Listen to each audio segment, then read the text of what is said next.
Char lang yun guys. Charot, hindi po.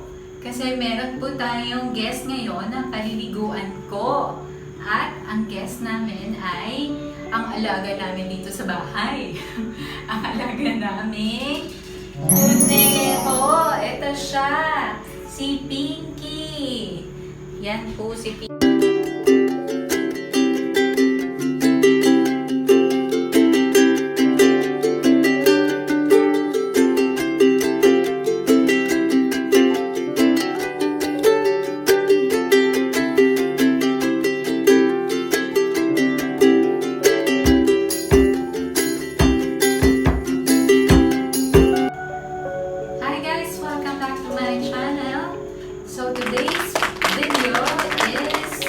Tungkol sa pagpapaligo. So guys, napansin nyo naman nandito ako sa loob ng banyo kasi share ko sa inyo kung paano ako maliligo.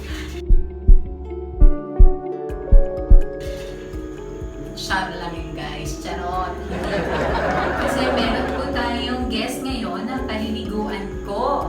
At ang guest namin ay ang alaga namin dito sa bahay. Ang alaga namin, Kunero. Ito siya, si Pinky. Yan po si Pinky. Pinky, can you say hi to the camera?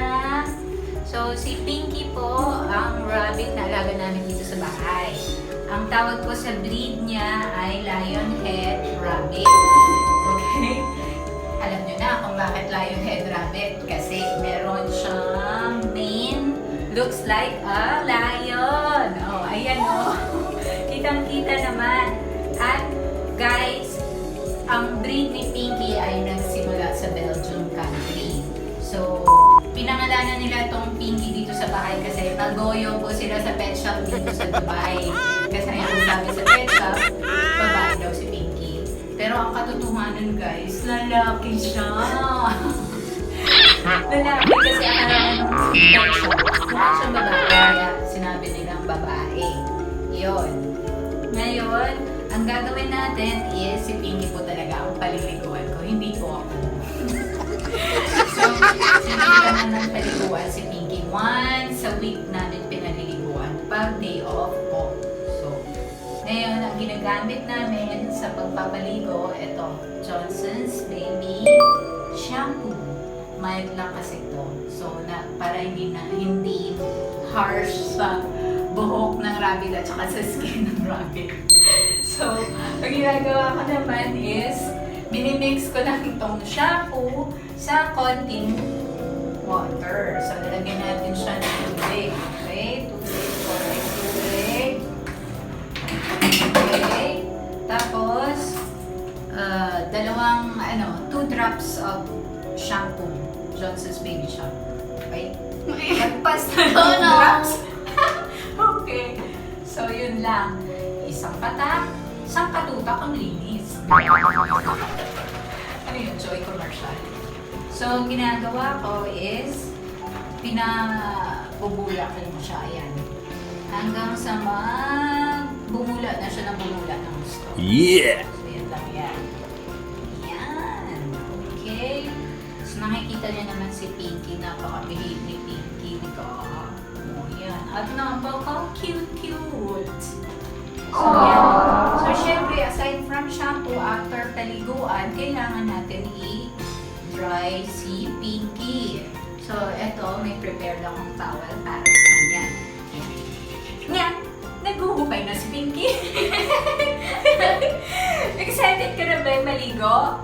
So, yun na guys. Simulan na natin ang pagpapaligo kasi excited na po si Pinky maligo. Simulan na natin. So, sa pagpapaligo, kailangan basahin natin ang buong katawan niya. So, dito lang naman siya naliligo sa sink namin sa toilet.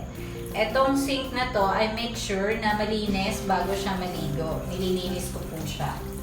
Okay? So, dahan-dahan lang ang pag-spray. Yan. Kita nyo? Behave na behave yan eh, pag pinaliliguan siya. See? Make sure na basang-basa ang buong katawan niya at saka ang mga buhok niya. Mabalbon siya. Sobrang balbon ni Pinky. Kasi nga, just like lion, mabalbon. Yun ang breed niya. So, dahan-dahan lang guys para hindi na-detention ang ating mga alagang rabbit sa pagpapaligo. Tsaka dapat, kinakausap din siya. Kung gusto nyo naman siyang kantahan, kantahan nyo na rin. Yeah! Yan. Make sure lang na hindi mapapasukan yung tenga nila habang binabasa nyo ang buong katawan at saka buhok. Okay? Aww, babe naman yan. Babe talaga si Pinky pag pinaliliguan. Okay? Yan. So, taas nyo na lang yung tenga para hindi mabasa. Tapos dito sa mukha, dahan-dahan lang. Actually, gusto niya yan, oh. Feel niya. Oh, ayan, oh. Diba, be? Oh. Sabi ng pamangkin ko, pagbasa na yung buhok niya, mukha na raw siyang lola. Ay, lolo pala. Lolo.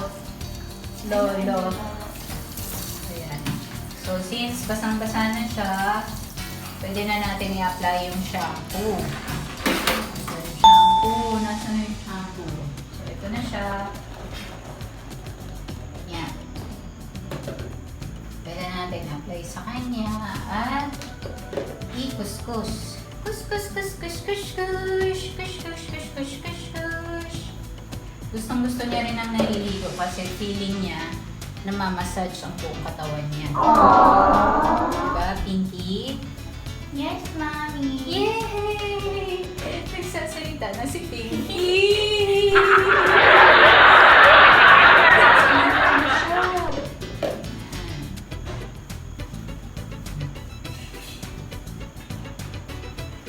Konting kuskus lang. Basta once a week lang naman siya naliligo kasi marunong naman sila mag-groom ng sarili nila. Tsaka hindi naman sila napuputikan. Nandito lang sila sa loob ng flat at nasa kulungan. Yeah?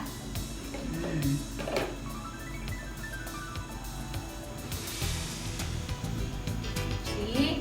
Gustong-gusto niya naliligo eh. Hindi ba? Gusto niya. Once a week lang naman. Aww.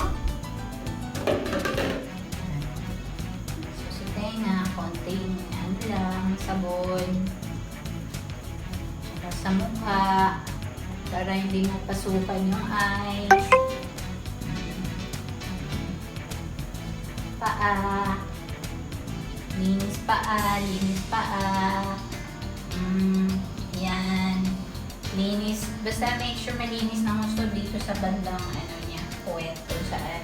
Lagi kasi siyang pumupupo. Palapupo ang mga rabbit pagka panay ang kain. Palapupo yan. Okay. So, linis sa may bedroom. So, that's it. Oh, yan. Tapos, pwede natin siyang antawan. Pagkanaw na tayo.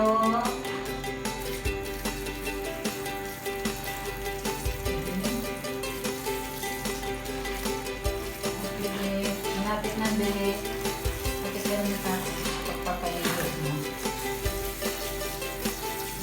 Yay! Feeling fresh na siya after.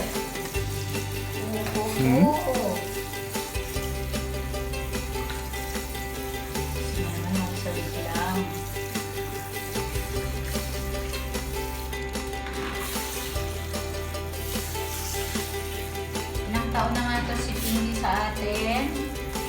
More than that one. Yeah, more than 1 year.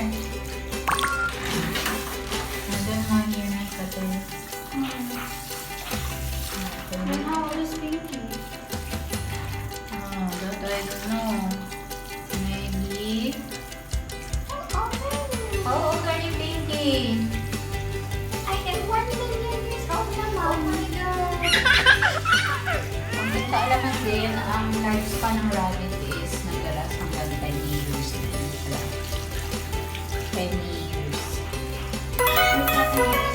Yeah, 7 to 10 years. So yan.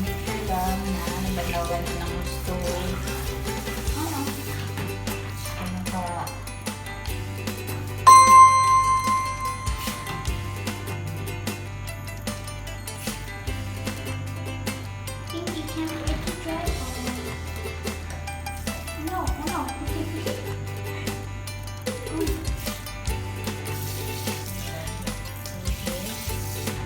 Yan, yung main ano niya. It was more than now. Ay, itong fluid old na, be. Holo na. No, that's so cute. Yan. So, i-refresh na siya after.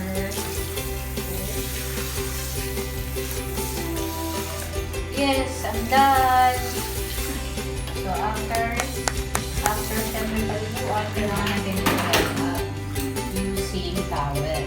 Hindi na natin kailangan ng kailangan ng dryer.